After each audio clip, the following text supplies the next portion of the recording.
back then when I was younger, I was looking at you like, nigga, you ain't better than me. This is the kind of mindset that I had. And so it wouldn't allow me to ever give any real respect to a man. Now, this is all programming. My mother didn't try to do that to me, but not just my mother, but everything else. The big guy journey where I stand on faith, fitness, family, finance, and freedom. When I say freedom, I'm talking freedom of the mind, because the journey starts in your thoughts. Guys, your boy Big Guy Journey, and look, I'm back today with a video that I just want to kind of talk to you about something. I want to show you something. As I stated before, you know, the journey to me is all encompassing. And that means it is not just focused on one area of life, but it's really focused on the total transforming of everything. And so when I see videos and when I see different conversations and stuff like that actually help me to be able to communicate or express how these certain things that I felt in my own life and that I had to deal with in my own life, I want to come and I want to share it with the world. And this one right here is by Anton Daniels and a young guy. I think his name is Kevin. I'm going to share this video first because it's dope. I think it is absolutely dope that this young man has a mentor at that age, a sound mentor that's giving him sound advice, but also because, again, it was something that I saw in here that I identified over some time ago. I identified in myself that I was missing. And it's good to see this young brother with it. And I just want to kind of touch on it real quick. And so I'm going to just play this video. This is kind of a reaction video. And this is going to be the first time I've done that on this page. But I think it's worth it. All right, check this out. Now you're going to have to excuse me. What's the word, fam? Just want to say, man, I ain't going to be on the show today. But I appreciate you talking about the concepts of Peeps Talk Show. I don't know what goes on, what happened this morning. I just woke up. But I figured I'd take advantage of the opportunity to just talk to you for a little bit, man. What you said about the 100 grand is real. So you only get about 60-40. Yep. They just cut me down, send me to another location. I can't even get what I want to get. But I got another plan. Upgrade, go a different position, study more. But what you say is true. I'm not on your level. A little nervous right now because I guess I'm live with you. But don't be fam. We all just regular human beings. So that's the part right there that I really want to stop and touch on. And I know some people may not have got anything from that little piece when he said that he's a little nervous. And it's probably because he was on the platform with him, right? I said it because this is one of the things that I've dealt with. Is the fact of having a certain amount of respect for other men. I've always seen men as more competition, right? Not out of a hate standpoint. And I think that there's I think that there's a place for competition or competitiveness amongst men. But when you a young boy and you looking at them other men and you can't really show respect for other men, but you can show respect for women, it becomes a problem. And mainly that's because all I saw was a woman growing up. I saw a single mother, a strong single mother, right, growing up. And when it came to men, even though I might admire some of the things that they were doing, there really was no reverency for any men because I didn't have a father that I needed to show reverence to, right? And so one day I remember I was having this. I was one of my the guys that I was cool with. I had been working with him for a while. We were planning on doing some business together, and we were communicating. And he said something by way of text, and it rubbed me the wrong way. I was like, wait a minute, what this dude trying to say? You know what I'm saying? Because I used to be very confrontational, giving off this false sense of masculinity, because my mother was masculine and she exhibited a certain amount of quote unquote masculinity. I was very reactive. I was very emotional growing up. And even though I had worked on that part, when he said this, I was like kind of thinking like, wait, what are you saying?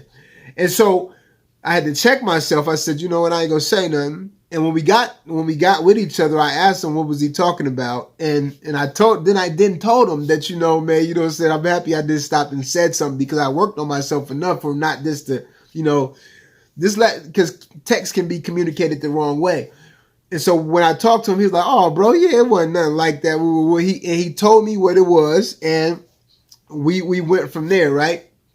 But one of the things he said is, bro, one of the things that I had to do because I wasn't raised with my father, he said, I ended up going and staying with my father for quite some time because I simply did not have the respect that I needed for men. He said, when I first got there with my father in Florida, he said, I was terrified. I actually set up in a room, and he said that he had a knife or something, and he didn't even know what to expect. Now, this one, he was a lot younger, but he was said, because you've never had the headship of a man, you don't even know how to respect a man, and you have this competitive nature, which competitiveness is good, but at the same time, with the lack of respect and the lack of authority, becomes a lot of problems. And I've always had a problem with authority, and so it hit me. I said, "Dang, that's one of the pieces that I'm missing."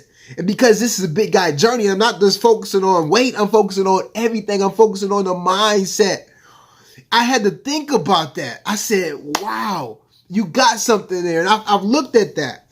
And so I'm looking at this young boy. And this young boy, you know, said, I'm a little bit nervous. You know, and back then when I was younger, I was looking at you like, nigga, you ain't better than me.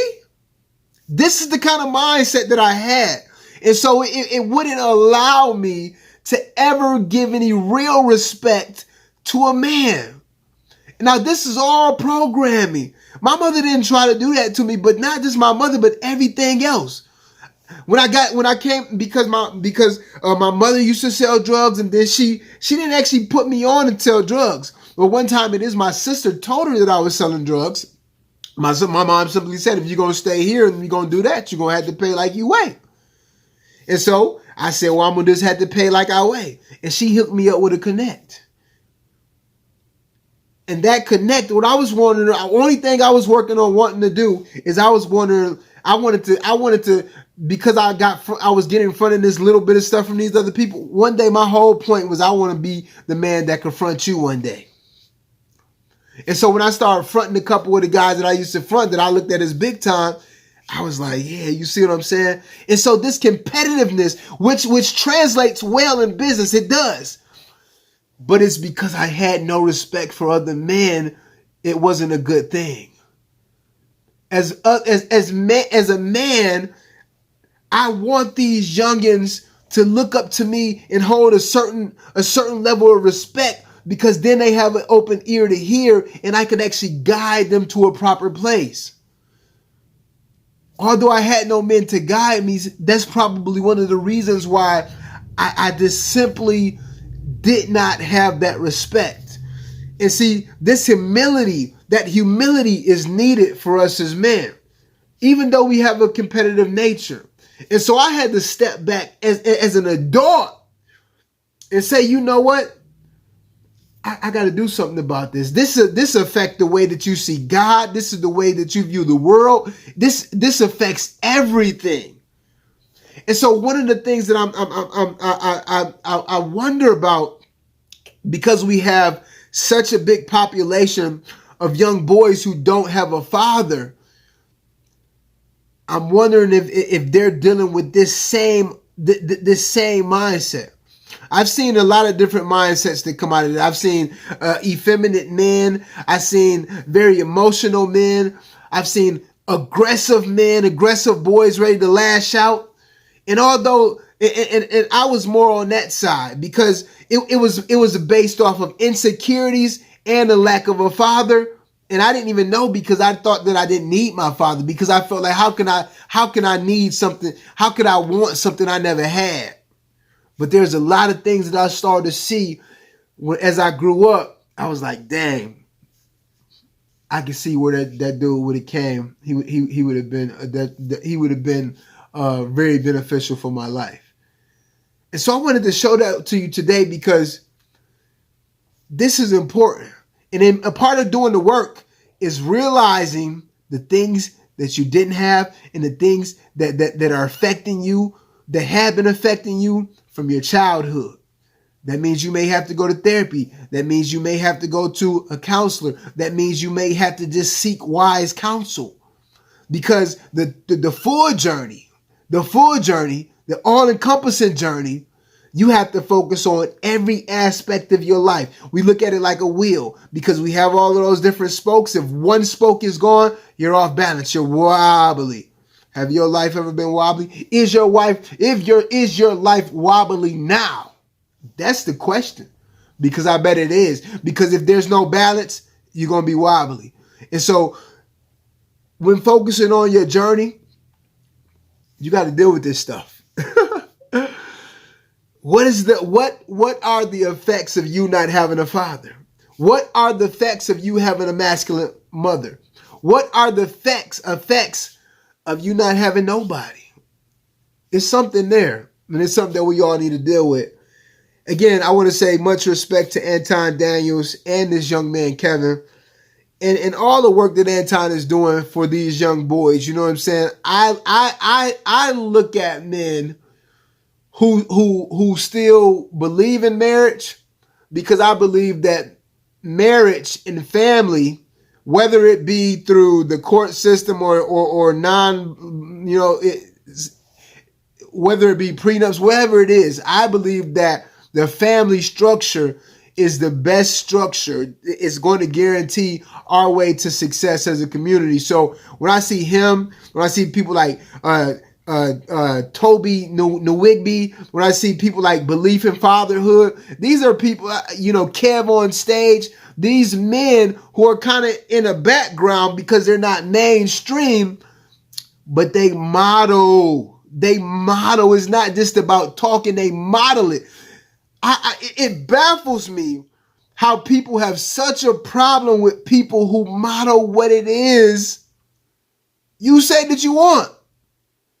When I see women upset at other women who have the ideal situation and they go against that. When I see men who go against men who have the ideal situation.